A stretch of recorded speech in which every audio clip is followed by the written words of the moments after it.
ایک دور دراز کے علاقے میں جو دو وسیع صحراؤں کے درمیان واقع تھا، ایک گنجان آباد شہر تھا جو اپنے تاجروں کے لیے مشہور تھا۔ ان میں حسن نامی ایک تاجر تھا جو ان سب میں سب سے زیادہ امیر تھا۔ حسن اپنے مال و دولت کے ساتھ ساتھ اپنی لالچ کے لیے بھی جانا جاتا تھا۔ اس نے اپنی تجارت دور دراز کے علاقوں تک پھیلا دی تھی اور بے شمار سونا چاندی اور قیمتی نوادرات جمع کر لی تھی، لیکن جتنا وہ کماتا اتنا ہی زیادہ چاہتا تھا۔ اپنی دولت کے باوجود وہ نہ تو غریبوں کی مدد کرتا اور نہ ہی اپنے کارکنوں کے ساتھ اچھا سلوک کرتا۔ ایک دن حسن ایک طویل سفر سے واپس آ رہا تھا جب اس کی ملاقات ایک فقیر سے ہوئی جو سڑک کے کنارے بیٹھا تھا۔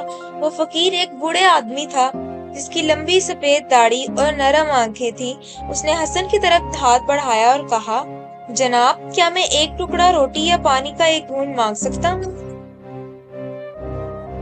حسن نے فقیر کی طرف دیکھا اور طنزیہ انداز میں کہا، میں تم پر اپنا کھانا کیوں ضائع کروں؟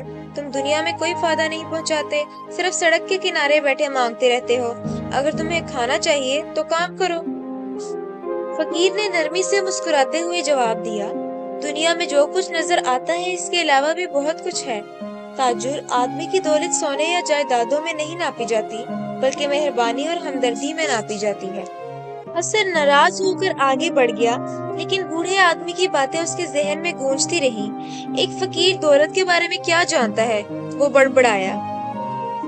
اس رات حسن نے ایک عجیب خواب دیکھا۔ وہ ایک عظیم الشان ہال میں کھڑا تھا جو سونے چاندی اور قیمتی زیورات سے بھرا ہوا تھا۔ پہلے تو وہ بہت خوش ہوا اور وہ ان دولتوں میں ہاتھ دوڑاتا رہا، لیکن جلد ہی وہ دولت پگھلنے لگی اور مٹی میں بدل گئی جو اس کی انگلیوں سے پھسل گئی۔ جتنا وہ اسے جمع کرنے کی کوشش کرتا اتنی ہی تیزی سے وہ غائب ہوتی جاتی۔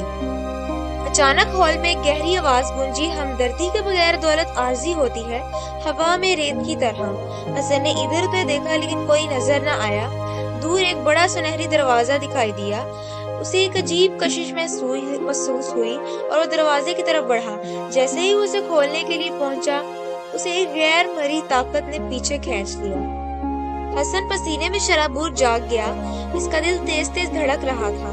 خواب اتنا حقیقی تھا کہ اس نے اسے جھنجھوڑ دیا، پھر بھی اپنی ضد میں اس نے اسے محض ایک ڈراونا خواب سمجھ کر نظر انداز کر دیا۔ شاید میں نے کچھ غلط کھا لیا ہوا، اس نے خود سے کہا اور دن کے کاموں میں لگ گیا۔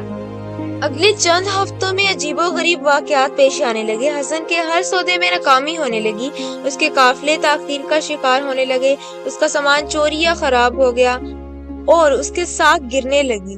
جتنی کوشش کرتا وہ اپنی بدقسمتی کو پلٹنے میں ناکام رہتا۔ شہر میں افواہیں پھیل گئیں کہ کبھی عظیم تاجر اپنی قسمت سے محروم ہو گیا ہے۔ ایک دن مایوسی اور الجھن میں حسن شہر کے ایک مشہور عقل مند آدمی کے پاس گیا۔ حسن کی کہانی سننے کے بعد عقل مند نے اپنی داڑھی کو ہاتھ لگایا اور کہا، تمہاری مشکلات دنیاوی نہیں ہے حسن، یہ تمہارے دل سے جڑی ہوئی ہے۔ تمہیں تمہاری لالچ نے لعنت دی ہے۔ تم جس دولت کا پیچھا کر رہے ہو تمہاری بربادی کا سبب بن چکی ہے۔ حسن نے حیران ہو کر پوچھا، میں اس لعنت کو کیسے ختم کر سکتا ہوں؟ عقل مند نے تھوڑی دیر رک کر جواب دیا، ایک آدمی ہے جو تمہاری مدد کر سکتا ہے، ایک بوڑھا فقیر جو شہر کے باہر سڑک کے کنارے بیٹھا ہے، وہی اس لعنت کو ختم کر سکتا ہے۔ حسن کا دل ڈوب گیا۔ وہی فقیر، وہی آدمی جسے اس نے مدد کرنے سے انکار کر دیا تھا۔ اسے یقین نہیں آیا، لیکن اس کا کاروبار ختم ہو رہا تھا اور اس کی دولت آنکھوں کے سامنے غائب ہو رہی تھی۔ اس کے پاس کوئی دوسرا راستہ نہیں تھا۔ اگلی صبح حسن فقیر کی تلاش میں نکل پڑا۔ طویل تلاش کے بعد وہ اسے سڑک کے کنارے اسی جگہ بیٹھا ہوا پایا۔ فقیر نے حسن کی طرف دیکھا اور اس کی آنکھوں میں وہی نرمی تھی۔ جناب، حسن نے کانپتی ہوئی آواز میں کہا، میں آپ سے معافی مانگنے آیا ہوں۔ میری لالچ کی وجہ سے مجھے سزا ملی ہے اور اب میں اپنی غلطیوں کا احساس کر چکا ہوں۔ براہ کرم میری مدد کریں۔ فقیر نے آہستہ سے سر ہلایا، تم پہلے شخص نہیں ہو جو ضرورت کے وقت میرے پاس آیا ہو، لیکن بہت کم لوگ اپنی دولت کی حقیقت کو سمجھ پاتے ہیں۔ میں اس لعنت کو خود سے نہیں اٹھا سکتا، لیکن میں تمہاری رہنمائی کر سکتا ہوں۔ براہ کرم مجھے بتائیں کہ مجھے کیا کرنا چاہیے، حسن نے منت کی۔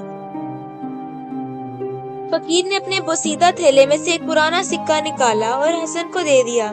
یہ کوئی عام سکہ نہیں ہے، اس میں بے پناہ دولت عطا کرنے کی طاقت ہے، لیکن صرف انہیں جو اسے آزادانہ طور پر دوسروں کو دیں۔